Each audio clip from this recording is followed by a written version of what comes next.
Dr. Morgentaler. Dr. Brandon, what a pleasure to see you again. It's great to see you. So what do you have for us today? Well, I thought we would talk about things people can do that are like, I would call them compromises or things other than intercourse when one person wants to have sex and the other one doesn't. It's such a common problem. Oh, yeah. Incredibly common problem, right? So, anytime you have two people who they never match in what they want. You have two people who love, let's say, golf. One person's going to want to play it more than the other. Right. And the complicating thing about sex, though, is I think often when people start together, right, there can be a whole lot of sexual energy and a lot of sexual activity. Yeah. And then as that relationship becomes more established, life takes over. Like, people have other things to do in addition to sex. And sometimes those differences then become more pronounced. Absolutely true. So this is much more common, a struggle in long-term relationship than in short-term. Or even longer term. Yeah. Right? Absolutely. Yeah. So, and it's a big problem because people don't feel good about this. This is a common source of friction. Before we start, a small disclaimer. The Sex Doctors podcast is not a substitute for medical or psychological advice. Welcome to the Sex Doctors, featuring Dr. Marianne Brandon, clinical psychologist and diplomate in sex therapy, and Dr. Abraham Morgentaler, renowned urologist and expert in sexual medicine and testosterone therapy. Together, they bring you expert insights into sex, intimacy, and relationships. Let's dive in.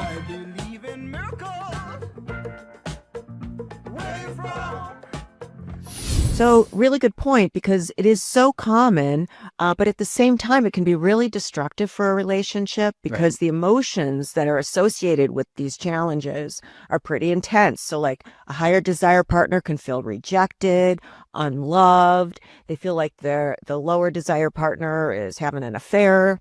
The lower desire partner feels taken advantage of. They feel exhausted. So everybody's sort of going to these emotional places that are really challenging. Right. And the higher desire partner can feel like something happened to my partner. Right? Yeah. Like what happened? Like we started off with the sex was hot and heavy. And now what the heck's going on? He or she doesn't always want it. And I just want to make a point, which I know you're going to agree with, which we tend to, stereotypically, we think it's the guy that wants more sex, the woman doesn't. That certainly does happen, especially at certain stages in life, like after menopause. Unless somebody goes back on hormones, including testosterone, which we've talked about. Yeah. But it doesn't always have to be that way. That's right. And, as somebody who's taken care of men for all these years, there's a stereotype that men should be and are willing to go at the drop of a hat, right? The guys brag, just a little stiff breeze will work his, right? That's all I need. And what's true is that for a lot of men, that's never been quite true. Yeah. And for a lot of men, as they get older, it stops being true in the same way. And there can be all sorts of reasons for that. Sometimes it's just life. There's a lot of variability in how often people want to have sex. And the other is the medical issues show up. People go on antidepressants like the SSRIs, almost guaranteed their sex drive drops. Some people it's absent, and other people it's just reduced. And men can get lower levels of testosterone, which we've talked about a lot. Yeah. And not everybody is going to get it checked out. Not everybody is going to get treated. So it's just important to recognize that this can be either the man or the woman in a straight couple where who has more desire or less. So what do the guys say to you when their desire's low? Because I imagine you hear that a lot. Yeah. And what do they say? Yeah. When I came out of medical school and my training, I became instantly I was specializing in sexual medicine. And the truth is I didn't know squat. Like nobody teaches you stuff. Right. I learned from my patients. Yeah. Right.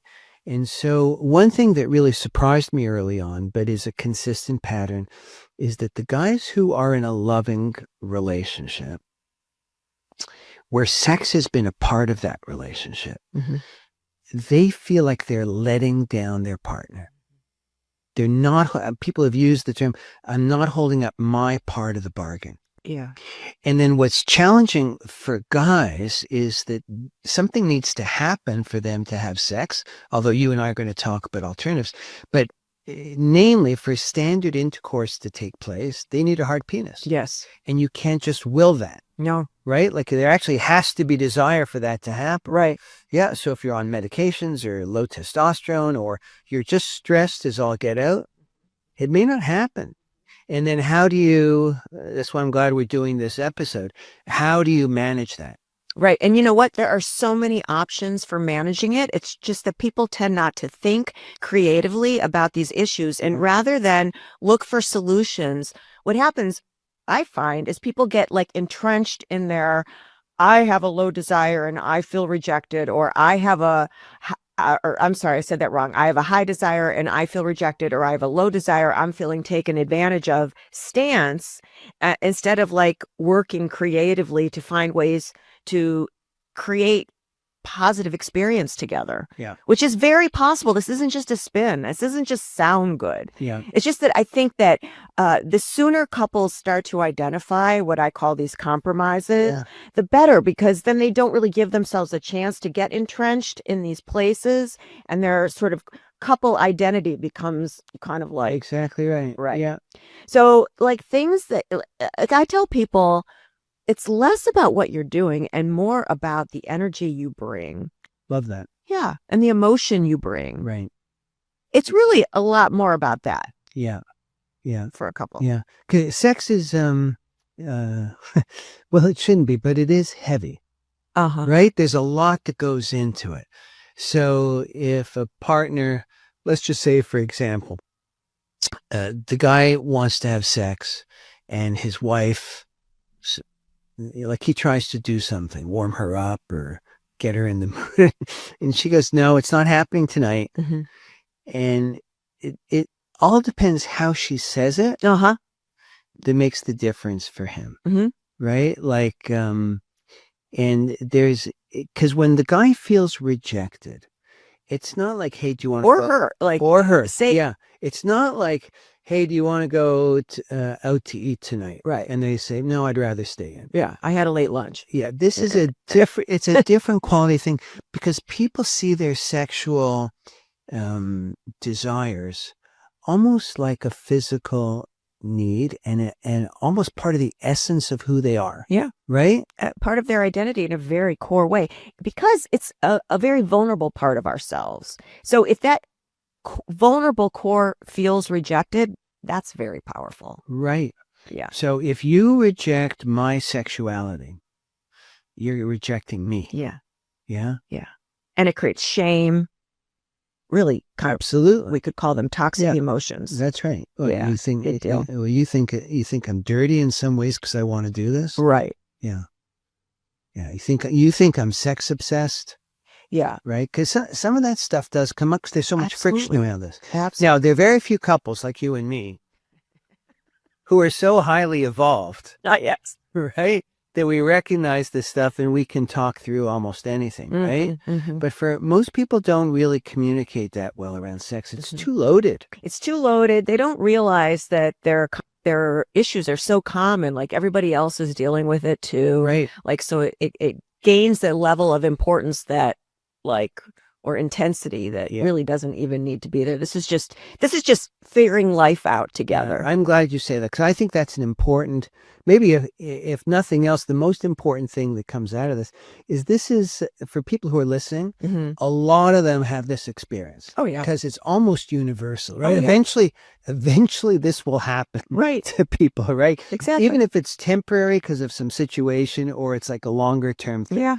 And I think it's helpful for people to understand this is common. It doesn't just happen to me. It's sort of part of what it is to be alive, human, and in relationship. Absolutely true. And so going back to what to do about it, I really want to encourage people to remember that it's like the attitude that you bring to the situation is so important, such that I tell my couples, like, if the lower desire partner is giving the higher desire partner a hand job with energy and enthusiasm, that's probably more satisfying a situation for everyone than if the lower desire partner agrees to sex they don't want and is sort of like not very engaged in it. And like, that's a 100%. Yeah. Yeah, it's the energy is really key. Yeah. Yeah. And really what's behind the energy also is, if I may say, is the loving. Yeah. Right? It's like it's a kindness. I say this and I don't think you always agree with me, but maybe most of the times. But I think sex is what's special in relationships. Oh, yeah, right? I agree with that. So except for, in the vast majority of cases, there's only one person in this world you're doing this activity with. Yeah. Right? Like there aren't other options. There's not like, oh, you don't have sex tonight. That's fine. I'm just going to go over and see somebody else. Like, Right. there may be some people that do that, but that's rare. Mm-hmm. Right? Mm-hmm.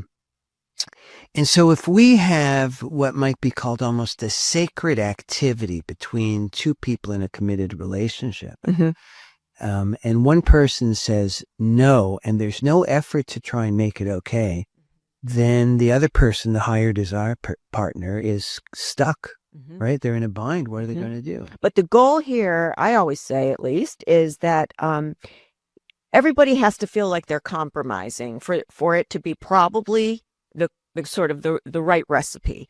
So if the lower desire partner feels like they're compromising, 99% of the time, that's not going to be good for anybody, because ultimately the lower desire partner is going to be pulling away. Like that's not, and if the higher desire partner feels like they're compromising 99% of the time, well, they're going to take their sexual energy and direct it elsewhere, whether it's porn or a person or whatever. Like, people don't maintain those kinds of dynamics decade after decade. They just don't do it. So everybody's got to feel like they're doing 50% and it's more than they want. Like it's a difficult 50% compromise. Then I feel like, as a therapist, I'm probably in the ballpark of where we need to be. Yeah. So maybe it's even better if each partner feels like they're doing 60%. Yeah, exactly. I think that's right. Because that 50%, sometimes could be 51, 49, right. still doing more. Right. But they're doing, great. So Yeah, this is something you deal with in your practice all the time.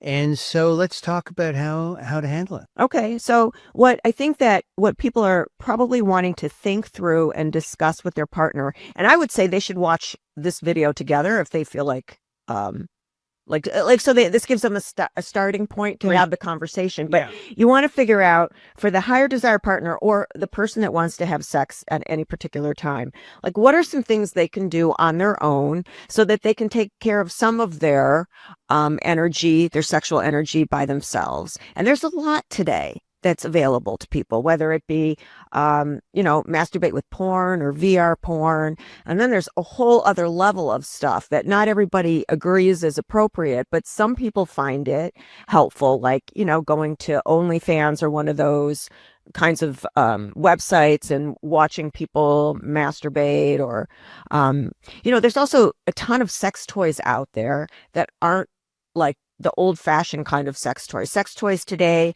often come on an app where you can click into either, porn, or you can click into other people actually being able to use your toy. It's called teledildonics. Like, the options for masturbation are really incredible. But that's going to depend likely on both people feeling like it's an appropriate activity. Right. Now, when I hear you say masturbation, I'm thinking about a solo activity. But I don't think that's what you're talking about. Well, it kind of depends on. Well, yeah, in this situation, you're saying, I'm calling it solo, but it could be solo with watching someone on video, right? So do you call that solo? Yeah, I do too. Yeah, but I thought, because I think some of the things that we've talked about is where you have the individual have their partner with them doing some of these activities. So that's sort of like another category. And I think couples need to come up with answers to both.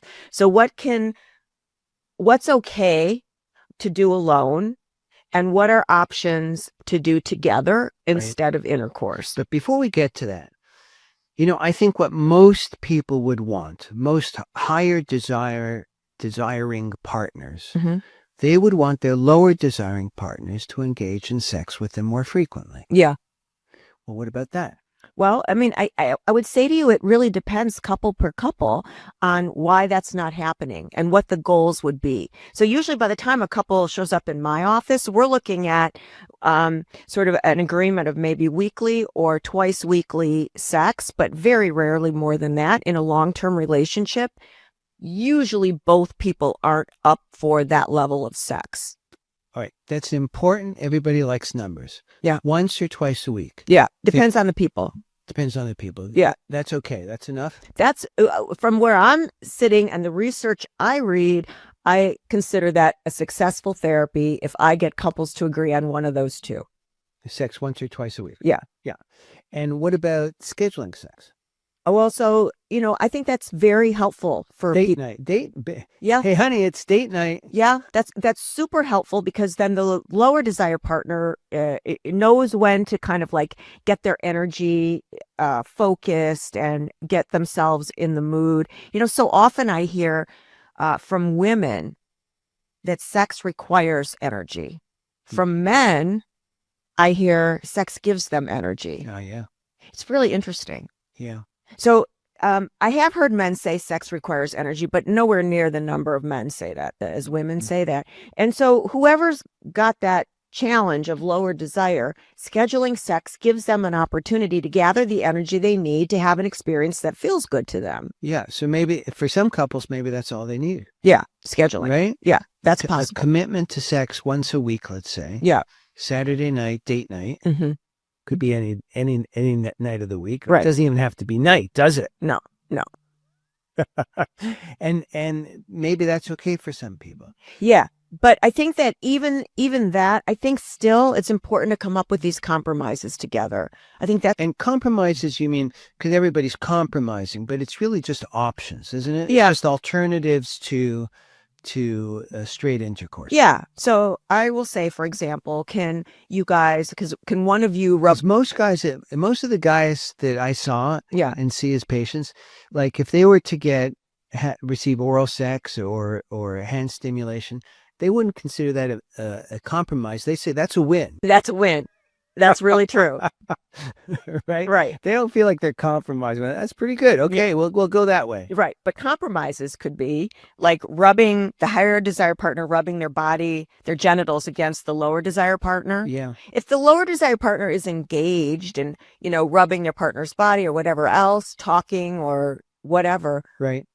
That can be a very satisfying experience for everyone. Right. So that's an option. Yeah, so let's call it an option maybe instead of a compromise. Okay, so that's an option. Yeah. So, or giving your partner a hand job. If you're engaged, and again, if you're making eye contact or talking or just sensually involved in the experience, that can be very satisfying for everyone. Manual stimulation. It could go both ways. It can go both ways. Yeah. But if the lower desire partner doesn't want literally to get their genitals involved, it doesn't have to go both ways. Right. So manual stimulation, we're good. So is hand and the higher desire partner's genitalia. There we go.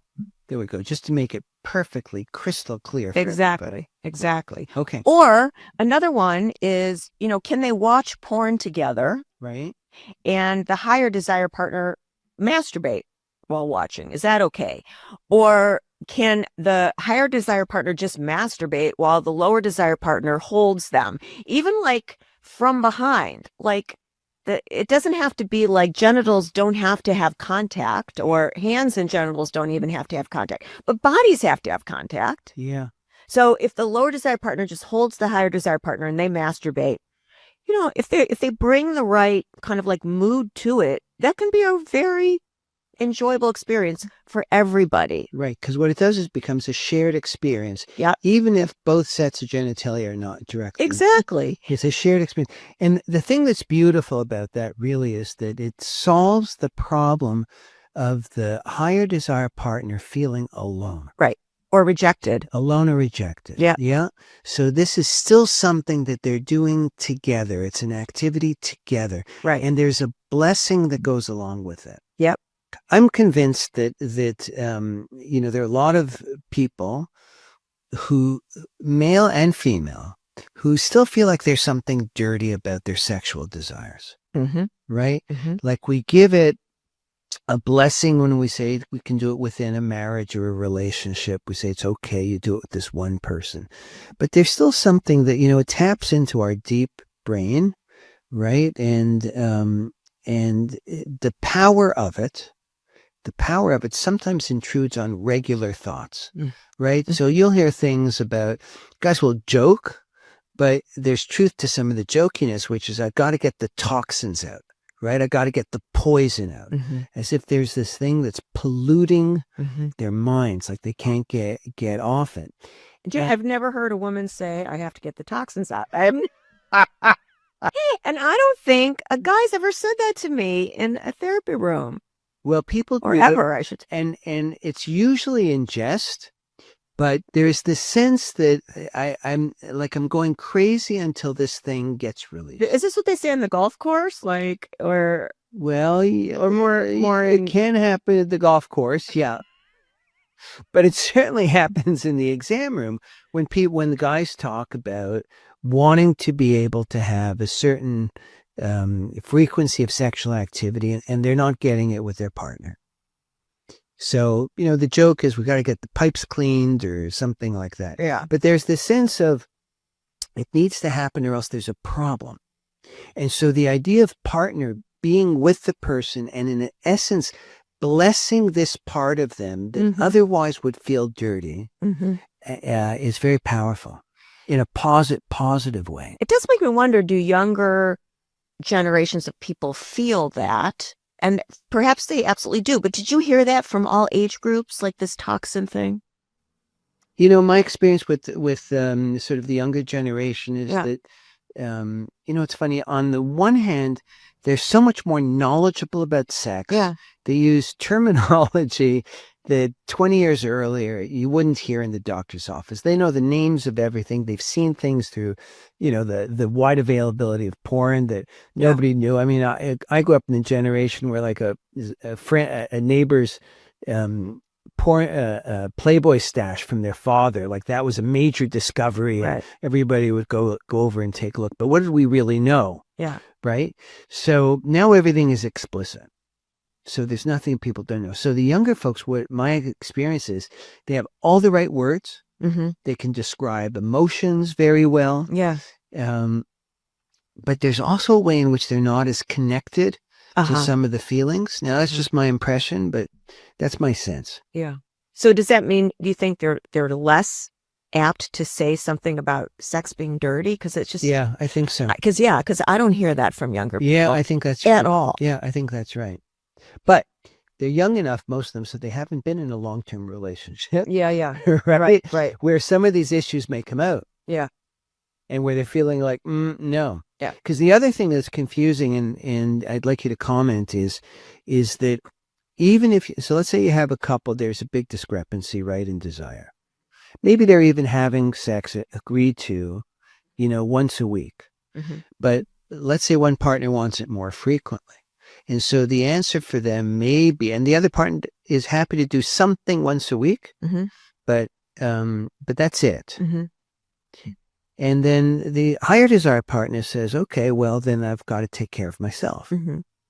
But partners sometimes feel weird about that, right? Like it's hard. Nobody talks, but do I have permission to do something on my own sexually without you? Right. But that's part of the conversation. That happens usually in both partners may know what's going on, but it's usually not talked about. Yeah, that's right. Yeah. Which is why because masturbation feels still dirty as a concept, I think. You think that's changing? I do. Yeah, I think it depends on who you are, how you grew up. Okay. Well, as a sex therapist, I can't say that's wrong, but I just don't think it's as common maybe as it used to be. Maybe. I mean, people just masturbate. I mean, porn everybody, like we've talked about how common porn watching is and what does that represent? That represents how often people are masturbating. So I just think people don't worry so much about that anymore, being dirty or whatever. I don't think that's right. I don't think that's right. But you are in this all the time. Yeah. But that's what I think. I think couples have is still the hardest thing for people to talk about in relationships is sex of any sort. Yeah. Well, I think you've given a great amount of information here to people. I think we've given them a perspective, hopefully. And I would say that if you like this content, come on back, give us a thumbs up, subscribe, and we hope to see you again on another podcast of The Sex Doctors.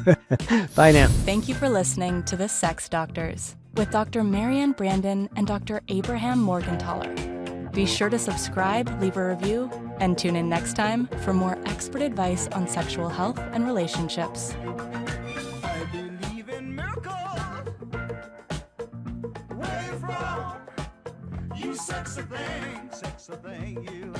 I believe in miracles. Since you came along.